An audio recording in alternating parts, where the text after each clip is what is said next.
ভাঙা ঘরটিতে নামাজ পড়ার মতো জায়গাটুকু না থাকার আক্ষেপ এখনো কাঁদায় অসহায় জয়নাল আবেদীন ও তার স্ত্রীকে।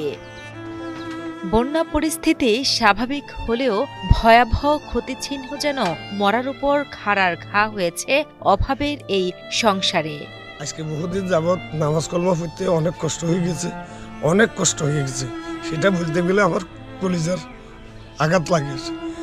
কারণ আল্লাহর কাছে হাত তুলি যে বলবো ওই জায়গাটা আমার নাই। আমার নামাজ পড়বার অবস্থা আমারও নাই।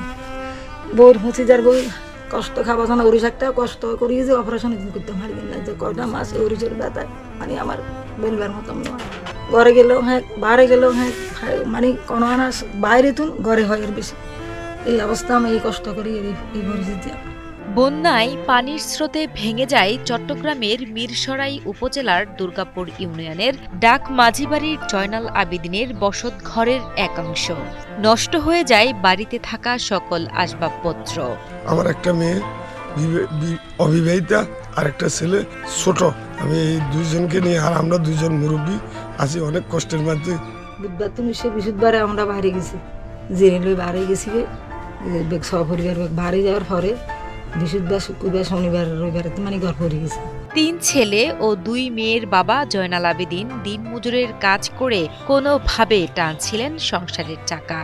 তবে কয়েক বছর আগেই 2 ছেলে বাড়ি ছেড়ে চলে গেলে এবং বড় মেয়েকে বিয়ে দেওয়ার পর 1 ছেলে 1 মেয়ে আর স্ত্রীকে নিয়ে থাকতেন জয়নাল। কোনো রকমে সংসার চললেও জীবনের শেষার্ধে এসে এমন এক পরিস্থিতির মুখোমুখি হয়ে যেন মনের জোরটুকু হারিয়ে ফেলেছেন তিনি।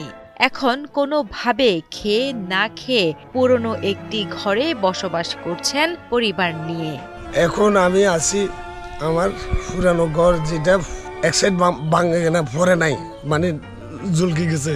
জলকিতে আমি কিছু ঠিয়াটা দিছি, আলগা বাঁশ লাগাইছি, কিছু গাছ লাগাই আমি ঠিয়া দিয়া উপরে একখান তেরফাল দিয়া আমি এই মুহূর্তে যাবজ্জীবন কাটাইতেছি। প্রতিটি দিন অতি কষ্টে মানবেতর জীবনযাপন করছেন বন্যায় ক্ষতিগ্রস্ত জয়নাল। বসতঘরটি বসবাসের উপযোগী করে দেওয়ার আকুতি জানান সরকার ও বিত্তবানদের কাছে। আমি আপনাদের সবার কাছে সাহায্য চাইতেছি, আমার সাহায্যে হাত বাড়াইছি। আপনারা আমার সাথে একটু সহযোগিতা যদি করেন আমি আপনাদের জন্য কিছু না করতে পারলেও নামাজ পড়ে দোয়া করতে পারবো। স্মরণকালের ভয়াবহ বন্যায় চট্টগ্রামের মিরসরাইয়ের অধিকাংশ এলাকা পানির নিচে তলিয়ে যাওয়ায় জয়নালের মতো এমন নিম্ন আয়ের অনেক মানুষ হারিয়েছে মাথা গোজার ঠাঁইটুকু। সেই সাথে হারিয়েছেন আয় রোজগারের পথ।